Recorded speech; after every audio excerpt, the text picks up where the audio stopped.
तो यार देखो, आज हम प्रिंसिपल्स ऑफ मैनेजमेंट को टच करने वाले हैं और एजेंडा पता है क्या है कि तुम्हें क्लियरिटी होना चाहिए कि क्या चीजें याद रखनी है और क्या चीजें भूलनी है पूरी तरीके से। हम हर चैप्टर में जाएंगे, इन डेप्थ जाएंगे और जो चैप्टर मुझे लगते हैं कि टाइम मांगते हैं हम उन चैप्टर्स को टाइम देंगे, जिनमें से एक है प्रिंसिपल्स ऑफ मैनेजमेंट। बिकॉज अक्सर बच्चे गलती करके आते हैं ये गेस करने में कि कौन सा प्रिंसिपल है। सर वो क्या है, फेयोल भी लग रहा था, टेलर भी लग रहा था, और अपने अपने ज्ञान भंडार से चीजें निकाल के बताते हैं। तो सारी डाउट्स खत्म करते हुए आज चालू करते हैं प्रिंसिपल्स ऑफ मैनेजमेंट को। भाई शुरू करो यार, चलो।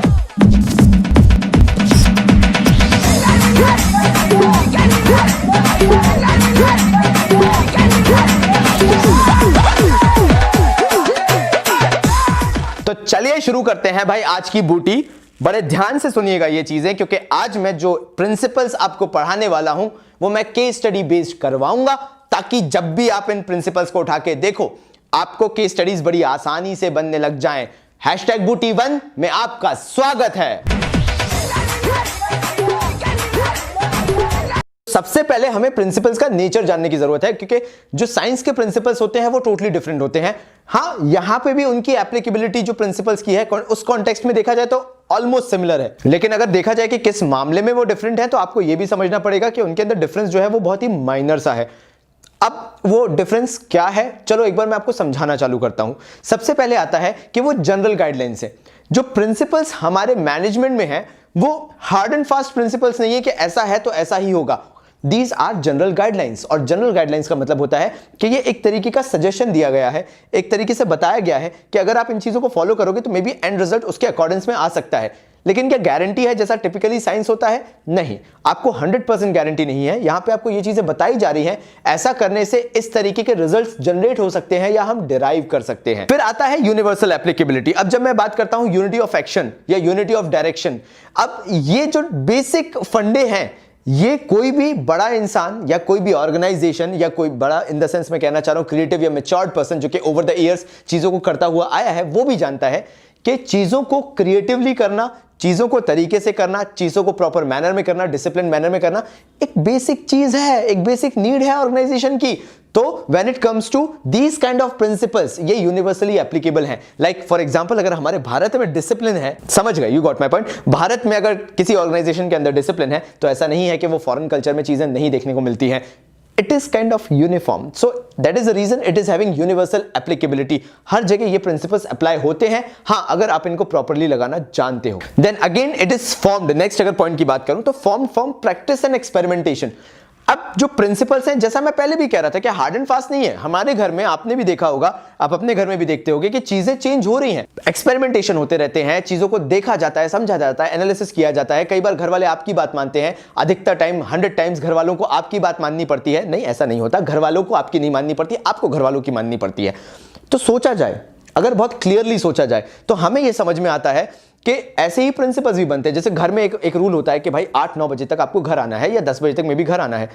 वो एक कल्चर बन चुका होता है, और वो कैसे होता है? प्रैक्टिस, एक्सपेरिमेंटेशन से, चीजों को देखकर, समझकर, एक्सपीरियंस से वो चीजें आती हैं। ऐसे ही बिजनेस में भी अगर प्रिंसिपल्स अप्लाई हुए हैं तो वो प्रैक्टिस और एक्सपेरिमेंटेशन से, चीजों को करके देखा गया, चीजों को बताया गया कि ऐसे हो सकती हैं, और उसके बाद इनको अप्लाई करके देखा गया कि वाकई में ये चीजें हो सकती हैं या नहीं पॉसिबल। तभी उन प्रिंसिपल्स को जनरल गाइडलाइंस बोला गया कि काम ऐसे किया जाता है। बट एक और चीज इसके अंदर आती है, नेक्स्ट पॉइंट जो होता है नेचर का, वो है flexibility. Hard and fast rule नहीं है, मैं पहले भी बोल चुका हूं। मतलब यह है कि आप चाहे तो कुछ नया एक्सपेरिमेंटेशन कर सकते हो। पहले देखा था, जैसे बोला जाता था कि लाठी राज होता था, चीजों को ऐसे करना है, ऐसे ही होंगी, कोई पढ़ नहीं रहा, 4 तमाचे मारो। बट आज का सोशल कल्चर जो है वो पूरी तरह से चेंज हो चुका है। आज का मतलब ये नहीं है कि पकड़ो दे दनादन मारे जा रहे हैं। हम रिजिड होने लगे हैं इन चीजों को लेके, हम अपने राइट्स को लेके अवेयर हैं। आप किसी पे हाथ नहीं उठा सकते, and that is not human at all.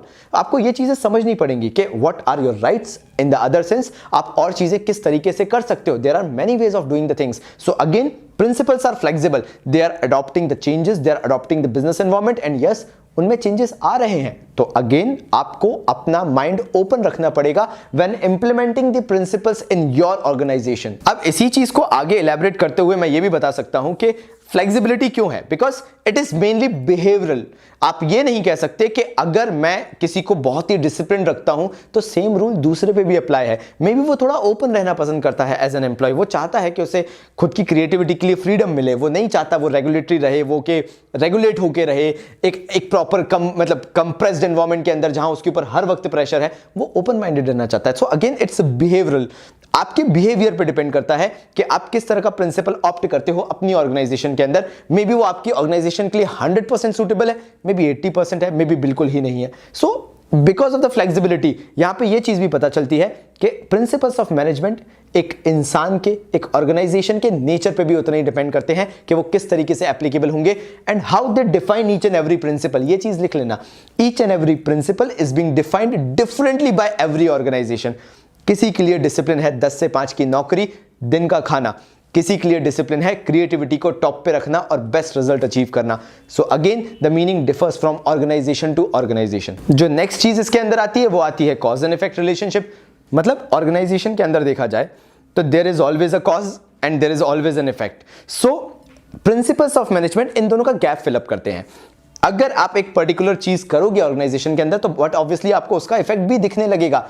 हम जैसे किसी की बर्थडे पार्टी ऑर्गेनाइज करते हैं या किसी को खुश करने के लिए सरप्राइज देते हैं, हमें पता है क्या लगता है, we feel happy from inside because हमें लगता है कि हमने सामने वाले को खुश किया है and that is how things work out. अब बाबा जी इसका इंप्लीकेशन इसमें क्या है? This is how cause and effect works. आप किसी के लिए कुछ करोगे वो खुश होगा, साथ में आप खुश होगे। Same goes with organisation. अगर ऑर्गेनाइजेशन एम्प्लॉयज को खुश रखती है, उनको प्रॉपरली प्रिंसिपल्स की गाइडलाइंस के अंडर में लेकर आती है, तो जब एम्प्लॉय खुश रहेगा obviously the 100% improvement will be there और वो एम्प्लॉय डेडिकेटेड होकर काम करेगा ऑर्गेनाइजेशन के लिए and again the results of the organisation will improve. तो ठीक है यार, मैंने नेचर तो देख लिया, लेकिन जब आपके क्वेश्चंस प्रिंसिपल्स ऑफ मैनेजमेंट से रिलेटेड आएंगे तो वो ये भी पूछ सकते हैं कि आखिर प्रिंसिपल्स की सिग्निफिकेंस क्या है, प्रिंसिपल की इंपॉर्टेंस क्या है। सो याद रखो, कहीं पे लिखना है तो बिल्कुल लिखो, केस स्टडीज जो इससे रिलेटेड आएंगी अगर importance of principles of management से आएंगी, और हाईली एंटिसिपेटेड टॉपिक है ये, सिग्निफिकेंस और importance of principles of management.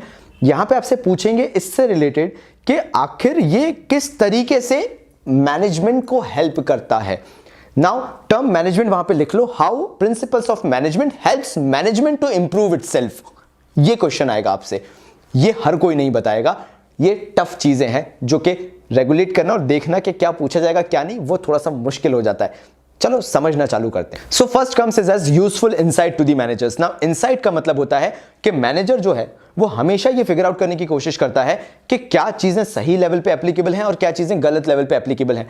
तो मैनेजमेंट जो है, जैसा मैंने आपको बताया कि वो प्रैक्टिस और एक्सपेरिमेंटेशन के थ्रू ये जज करना चालू करता है। देखो यहां पे मैंने क्या किया, यहां पे मैंने नेचर को इंक्लूड किया, प्रैक्टिस एंड एक्सपेरिमेंटेशन, इसको इंक्लूड करके मैंने आपको बताना चालू किया कि हां ये एक यूजफुल इनसाइट देता है मैनेजर को कि उसकी ऑर्गेनाइजेशन में कौन सा प्रिंसिपल एप्लीकेबल है तो कौन सा प्रिंसिपल एप्लीकेबल नहीं है। सो द एनालिसिस, जो मैनेजर एनालिसिस करता है अपनी ऑर्गेनाइजेशन को लेके कि how jobs and things should be done in the organisation, वो इन प्रिंसिपल्स की वजह से पॉसिबल हो पाता है। अगेन सेकंड पॉइंट अगर सिग्निफिकेंस का मैं बोलूं तो लॉजिकल डिसीजन मेकिंग या फिर साइंटिफिक डिसीजन मेकिंग, क्योंकि हम प्रिंसिपल्स की बात कर रहे हैं। जब हमारे घर वाले हमसे बात करते हैं, मे बी हमें उस टाइम पे समझ में नहीं आता, लेकिन बाद में हमें लगता है यार कुछ बात गलत भी नहीं कह रहे थे। अगर लॉजिकली देखा जाए दुनिया कैसे चलती है तो उनका कहना बहुत जेन्युइन है and that is how things work in the organisation. आप एज अ मैनेजर अगर एक साइंटिफिक डिसीजन लेना चाहते हो, बायस्ड नहीं होना चाहते हो, आप चाहते हो कि जो भी डिसीजन हो वो 100% फॉर द ऑर्गेनाइजेशन हो, आपको प्रिंसिपल्स फॉलो करने चाहिए। बिकॉज अल्टीमेटली प्रिंसिपल्स के थ्रू आपको यह पता चलेगा कि जो चीजें आप सोच रहे थे वो उतनी सही है या उतनी ही गलत है। अगेन एक डायरेक्शन आपको मिल जाएगा कि क्या मुझे ये डिसीजन उस फेस में लेना चाहिए या फिर मुझे अभी रुकना चाहिए, वेट करना चाहिए, और मे बी एक सही टाइम के लिए वेट करना चाहिए जब मैं उस डिसीजन को लूं। That is how principles help. Next point आता है meeting changing business requirements. So business requirements time to time change हो रही हैं। आज के टाइम पे बिजनेस एनवायरनमेंट बहुत वॉलेटाइल है, बहुत फ्लेक्सिबल है, बहुत फ्लक्चुएटिंग है और आपको उस एनवायरनमेंट के अंदर ढलना है। So it is not that easy, but हाँ अगर आपके पास एक सेट ऑफ प्लान है, सेट ऑफ एक्शन है जो आप प्रिंसिपल्स के थ्रू फॉलो कर रहे हो, तो प्रिंसिपल्स वैसे भी मैंने आपको बता दिया कि it is a way to achieve your target. एक गाइडलाइन है, गाइडलाइन आप जानते हो ना, एक बुक है जिसमें बताया है कब कैसे क्या करना है। हाँ वो प्लान भी होता है, लेकिन प्लान के अंदर जो डिटेलिंग होती है वो प्रिंसिपल्स होते हैं कि कौन सा काम कैसे किस तरीके से किया जाएगा। Because principles are termed as guidelines And plan is of action. What you do is a plan, and how you do, like in what particular manner, that comes under the principles, the basic guidelines how an organization operates. अब आपको एक business environment में change दिख रहा है, आपको उस change को अडॉप्ट करना है। अगर आपके एम्प्लॉयज एक यूनिफॉर्म डायरेक्शन में बढ़ रहे हैं, अगर आप जानते हो कि उनका काम एक यूनिफॉर्म डायरेक्शन में है, एक तरीके से वो काम करना जानते हैं, एक लीडर उनको रेगुलेट कर रहा है, उनको मॉनिटर कर रहा है, चेंजेस बहुत आसानी से आ जाएंगे। Why? Because these principles have been implemented perfectly in the organization. Ultimately, एक और significance जो basic significance है, और ये आप हर एक मैं बोलूंगा फंक्शन ऑफ मैनेजमेंट के जितने चैप्टर्स हैं उसके अंदर लिख सकते हो, and that is optimum utilisation of resources. Principles of management का ये कहना है कि अगर आप एक ऑर्गेनाइजेशन के अंदर चीजों को मैनेज करना जानते हैं तो आप ये भी जानते होंगे कि रिसोर्सेज का बेस्ट पॉसिबल यूज कैसे हो सकता है। इसका एक अच्छा एग्जांपल पता है मैं दूं, आपने घर पे देखा होगा, जो मम्मी है, आप घर कितना भी मैसअप करके रखो, वो हर सुबह आपका घर जमा हुआ देखना चाहती हैं, ऑर्गेनाइज्ड देखना चाहती हैं। She is the manager, she is the boss at home. Reason क्या है पता है? बिकॉज जब चीजें प्रॉपर तरीके से जमी हुई होती है तो चीजों का इंपैक्ट अलग होता है, सोचने का तरीका अलग होता है, and that is how things work out in the organisation as well. आप रिसोर्सेज का ऑप्टिमम यूटिलाइजेशन कब कर पाते हो? जब चीजें प्रॉपरली अरेंज्ड हो। अरेंज के लिए आपको गाइडलाइंस फॉलो करनी होती है, जो कि प्रिंसिपल्स ऑफ मैनेजमेंट की है। जो नेक्स्ट चीज इसके अंदर आती है वो आती है कॉज एंड इफेक्ट रिलेशनशिप। मतलब ऑर्गेनाइजेशन के अंदर देखा जाए तो there is always a cause and there is always an effect. So principles of management in दोनों का गैप फिलअप करते हैं। अगर आप एक पर्टिकुलर चीज करोगे ऑर्गेनाइजेशन के अंदर तो बट ऑब्वियसली आपको उसका इफेक्ट भी दिखने लगेगा। हम जैसे किसी की बर्थडे पार्टी ऑर्गेनाइज करते हैं या किसी को खुश करने के लिए सरप्राइज देते हैं, हमें पता है क्या लगता है, we feel happy from inside, because हमें लगता है कि हमने सामने वाले को खुश किया है, and that is how things work out. अब बाबा जी इसका इंप्लीकेशन इसमें क्या है? This is how cause and effect works. आप किसी के लिए कुछ करोगे, वो खुश होगा, साथ में आप खुश होगे। Same goes with organisation. अगर ऑर्गेनाइजेशन एम्प्लॉयज को खुश रखती है, उनको प्रॉपरली प्रिंसिपल्स की गाइडलाइंस के अंडर में लेकर आती है, तो जब एम्प्लॉय खुश रहेगा obviously the 100% improvement will be there, और वो एम्प्लॉय डेडिकेटेड होकर काम करेगा ऑर्गेनाइजेशन के लिए, and again the results of the organisation will improve. तो ठीक है यार, मैंने नेचर तो देख लिया, लेकिन जब आपके क्वेश्चंस प्रिंसिपल्स ऑफ मैनेजमेंट से रिलेटेड आएंगे तो वो ये भी पूछ सकते हैं कि आखिर प्रिंसिपल्स की सिग्निफिकेंस क्या है, प्रिंसिपल की इंपॉर्टेंस क्या है। सो याद रखो, कहीं पे लिखना है तो बिल्कुल लिखो, केस स्टडीज जो इससे रिलेटेड आएंगी अगर importance of principles of management से आएंगी, और हाईली एंटिसिपेटेड टॉपिक है ये, सिग्निफिकेंस और importance of principles of management. यहां पे आपसे पूछेंगे इससे रिलेटेड कि आखिर ये किस तरीके से मैनेजमेंट को हेल्प करता है। नाउ टर्म मैनेजमेंट वहां पे लिख लो, how principles of management helps management to improve itself. ये क्वेश्चन आएगा आपसे, ये हर कोई नहीं बताएगा, ये टफ चीजें हैं जो कि रेगुलेट करना और देखना कि क्या पूछा जाएगा क्या नहीं, वो थोड़ा सा मुश्किल हो जाता है। चलो समझना चालू करते हैं। तो first comes is as useful insight to the managers. Now insight का मतलब होता है कि मैनेजर जो है वो हमेशा ये फिगर आउट करने की कोशिश करता है कि क्या चीजें सही लेवल पे एप्लीकेबल हैं और क्या चीजें गलत लेवल पे एप्लीकेबल हैं। तो मैनेजमेंट जो है, जैसा मैंने आपको बताया कि वो प्रैक्टिस और एक्सपेरिमेंटेशन के थ्रू ये जज करना चालू करता है। देखो यहां पे मैंने क्या किया, यहां पे मैंने नेचर को इंक्लूड किया, प्रैक्टिस एंड एक्सपेरिमेंटेशन, इसको इंक्लूड करके मैंने आपको बताना चालू किया कि हाँ ये एक यूजफुल इंसाइट देता है मैनेजर को कि उसकी ऑर्गेनाइजेशन में कौन सा प्रिंसिपल एप्लीकेबल है तो कौन सा प्रिंसिपल एप्लीकेबल नहीं है। सो द एनालिसिस, जो मैनेजर एनालिसिस करता है अपनी ऑर्गेनाइजेशन को लेके कि how jobs and things should be done in the organisation, वो इन प्रिंसिपल्स की वजह से पॉसिबल हो पाता है। अगेन सेकंड पॉइंट अगर सिग्निफिकेंस का मैं बोलूं तो लॉजिकल डिसीजन मेकिंग या फिर साइंटिफिक डिसीजन मेकिंग, क्योंकि हम प्रिंसिपल्स की बात कर रहे हैं। जब हमारे घर वाले हमसे बात करते हैं, मे बी हमें उस टाइम पे समझ में नहीं आता, लेकिन बाद में हमें लगता है यार कुछ बात गलत भी नहीं कह रहे थे। अगर लॉजिकली देखा जाए दुनिया कैसे चलती है तो उनका कहना बहुत जेन्युइन है, and that is how things work in the organisation.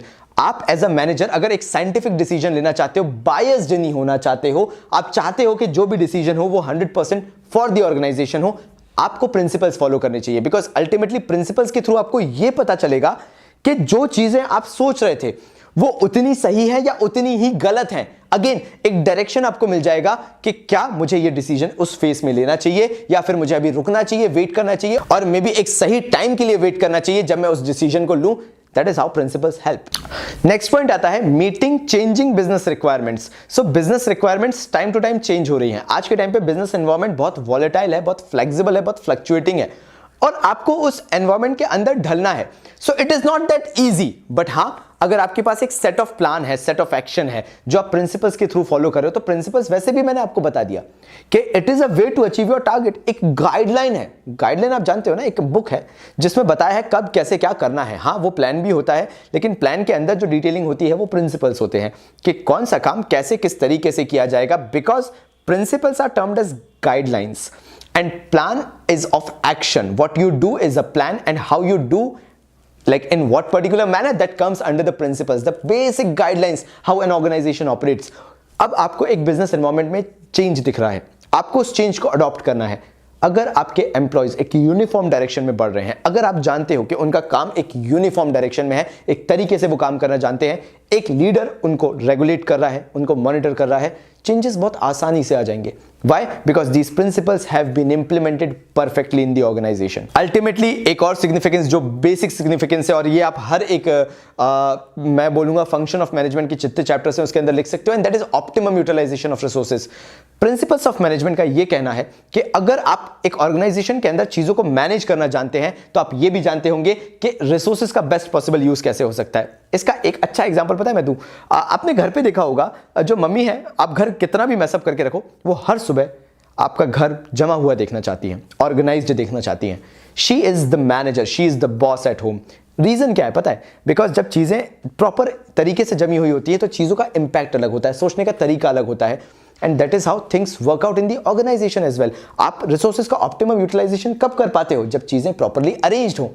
Arrange के लिए आपको गाइडलाइंस फॉलो करनी होती है, जो कि प्रिंसिपल्स ऑफ मैनेजमेंट की हैं। यहां पे हमारी बूटी #1 खत्म होता है। अब हमें जाना है भाई बूटी #2 पे, वो है साइंटिफिक मैनेजमेंट प्रिंसिपल्स। शुरू करते हैं। सो साइंटिफिक मैनेजमेंट या साइंटिफिक प्रिंसिपल्स ऑफ मैनेजमेंट क्या है और साइंटिफिक वे ऑफ मैनेजमेंट क्या है, अगर मैं ध्यान से बोलूं तो it's all about logical reasoning and thinking. कैसे? इसमें बोला गया scientific management is all about knowing what you want your man to do and then seeing that they do it to the best and याद रखना ये चीज cheapest way, best and cheapest way, that is how scientific management works। ये terms use करना जरूरी है, best and cheapest way। तो principles of scientific management क्या है? सबसे पहले science not the rule of thumb। यहां पर उन्होंने बोला जैसे साइंस बेस्ड होती है एक्सपेरिमेंटेशन पे, ट्रायल एंड एरर मेथड पे या हिट और मिस मेथड पे, ऐसे ही हमारे प्रिंसिपल्स ऑफ मैनेजमेंट भी हैं। मतलब साइंस में आप एक्सपेरिमेंटेशन करते हो, आप कई बार फेल होते हो, बहुत बार फेल होते हो, और फिर देखते हो कि क्या रिजल्ट निकला है। आपकी मार्कशीट की बात तो चल ही नहीं रही है, तो वो छोड़ दो, अपन उसकी बात नहीं कर रहे, अपन बात कर रहे हैं साइंटिफिक प्रिंसिपल्स की। So yes, there are so lot of errors and finally you achieve something वाली सिचुएशन है। अब उसके बाद पता है होता क्या है कि हम ये चीज फेल हो के सीख जाते हैं कि ये चीज नहीं करनी है। सेम होता है मैनेजमेंट के अंदर भी। दे टेक डिसीजंस, कुछ ऐसे होते हैं जो बहुत ही फेवर में चले जाते हैं, तो कुछ होते हैं कि बहुत ही अगेंस्ट में चले जाते हैं, और तब आप सीखते हो कि यार नहीं, ऐसा नहीं होना था, हमें कुछ अलग करना था, हम किसी और डायरेक्शन में चले गए। और आप भी कभी कभी कोई चीज नहीं करते हो ना, तो आप यही देखते हो यार पता है मैं सोच कुछ और रहा था, हो कुछ और गया। That is how scientific principles are being established. It's not rule of thumb. जैसे घर वाले कहते हैं सुबह उठ के बहुत अच्छी पढ़ाई होती है, रूल ऑफ थंब, ऐसा नहीं होता है। सबका अपना टाइम है, ऐसे ही अपना टाइम आएगा। सो सबका अपना टाइम होता है, ऐसे ही आप रूल ऑफ थंब किसी के लिए नहीं बना सकते हैं। सबकी साइकोलॉजी डिफरेंट वर्क करती है। इंसान हर एक अलग अलग होता है, भगवान ने सबको अलग तरीके से बनाया होता है। सो आप किसी चीज को भी थोप नहीं सकते हो। You have to experiment with in the organisation and then adopt different principles जो आपकी मैच करते हैं रिक्वायरमेंट, सूटेबिलिटी। अब यहां पे हार्मनी नॉट डिस्कॉर्ड में मेरे बाकी बच्चे बहुत जीनियस हैं, लेकिन मैं कुछ बच्चों से इंटरेक्ट कर रहा हूं जिनको समझ में नहीं आता कि हार्मनी नॉट डिस्कॉर्ड में क्या करना है। तो जो टेलर भाई साहब थे ना, उनकी अप्रोच बड़ी सिंपल थी। उनका कहना था एक ऑर्गेनाइजेशन में 2 पार्ट होते हैं, एक होता है आपका मैनेजमेंट यानी मिडिल लेवल होता है और टॉप लेवल मैनेजमेंट होता है, और एक होते हैं वर्कर्स। कॉन्फ्लिक्ट कभी भी होगी तो इन 2 के बीच होगी, ये कभी भी 3 पार्ट में नहीं डिवाइड होंगे, ये हमेशा ऐसे ही लड़ेंगे। और पता है टेलर जो है वो वर्कर्स के लिए ज्यादा बोलते थे। तो यहां पे उन्होंने बोला कि हार्मनी जो है वो खत्म नहीं होनी चाहिए वर्कर्स के बीच में, नॉट डिस्कॉर्ड, मतलब it should not be hampered tempered in any way. यहां पे बोला कि वो 2 को मिलकर काम करना चाहिए। ऑर्गेनाइजेशन को समझना चाहिए कि वर्कर्स आखिर वर्कर्स हैं, ऑर्गेनाइजेशन का पार्ट है। Management should treat workers as a part of the organisation and workers should treat organisation as a part of their sincere effort. यानी वर्कर्स को तभी उस ऑर्गेनाइजेशन में एडवांटेज मिलेगा जब वर्कर्स जानते हैं कि किस तरीके से ऑर्गेनाइजेशन के लिए काम करना है। बिकॉज अगर वर्कर्स फेल हो जाते हैं ये चीज समझने में, तो अल्टीमेटली नुकसान वर्कर्स का है एज वेल एज ऑर्गेनाइजेशन का है। मतलब मैनेजमेंट वर्कर्स को समझे, फेयर ग्रेड दे, फेयर पे दे, और वर्कर्स जो हैं वो मैनेजमेंट में अगर चेंजेस आते हैं या चीज़ों को चेंज किया जाता है या फिर थोड़ा सा हार्ड वर्क करना पड़ जाएगा वर्कर को, तो they have to embrace such things, they have to think about yes it is the betterment for the organisation. सीधी बात है, भाईचारा रखो, बिना बात के क्यों लड़ना यार। अब आते हैं इसी के थर्ड प्रिंसिपल पे जो अधिकतर बच्चे गलती करके आते हैं। मैंने आपको बार बार बोला जो टेलर भाई साहब हैं वो वर्कर्स को काफी सपोर्ट करते हैं और वो हमेशा वर्कर्स के लिए बात करते हैं। तो टेलर भाई साहब ने बोला कोऑपरेशन नॉट इंडिविजुअलिज्म, यानी यहां पे टेलर का क्या बोलना था, मैनेजमेंट और वर्कर्स एक दूसरे से कोऑपरेट करके चलें। अब क्योंकि मैंने बोला कि टेलर भाई साहब वर्कर का साइड लेते थे, तो टेलर भाई साहब ने बोला वर्कर्स अगर कोई लिख लो कॉपी में कंस्ट्रक्टिव सजेशन देते हैं मैनेजमेंट को, तो मैनेजमेंट अपने कान बंद करके ना बैठे, मैनेजमेंट को सुनना पड़ेगा। वर्कर्स जो एक्सपेक्टेशंस लगा के बैठे हैं मैनेजमेंट से, इवन दो वो मैनेजमेंट के फेवर में जा रहा हो या अगेंस्ट में, at least they should listen and give a feedback to the workers. So last इसके अंदर साइंटिफिक प्रिंसिपल आता है development of each and every person. चलो यार मुझे जल्दी से बताओ, इसमें भी टेलर भाई साहब किसका फेवर कर रहे होंगे तुम्हारे हिसाब से?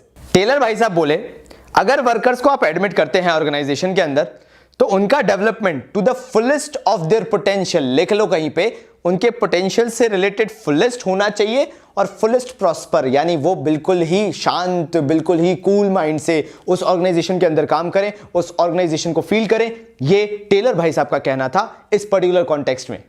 टेलर यही नहीं रुके वर्कर्स के लिए, उन्होंने और पैरवी की। उन्होंने बोला वर्कर्स का साइंटिफिक सिलेक्शन करो, वर्कर्स को जब भी चूज करो इस तरीके से चूज करो कि वर्कर्स भी खुश हो जाएं यार, कि मान गए यार आपने बिल्कुल तरीके से चूज किया है, और उनको वही जॉब असाइन करो जो उनको फिजिकल, मेंटल और इंटेलेक्चुअल वे में हेल्प कर सके।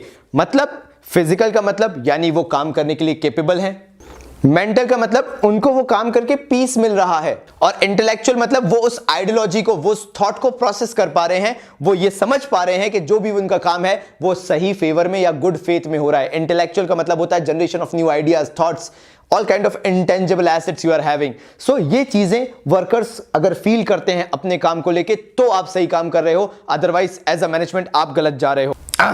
तो बाबा जी की बूटी क्या मिली इसके अंदर, ये सीखा आज हमने पहली बार, नहीं तो सीख चुके हो तो तुम लोग तो हो ही शानदार यार।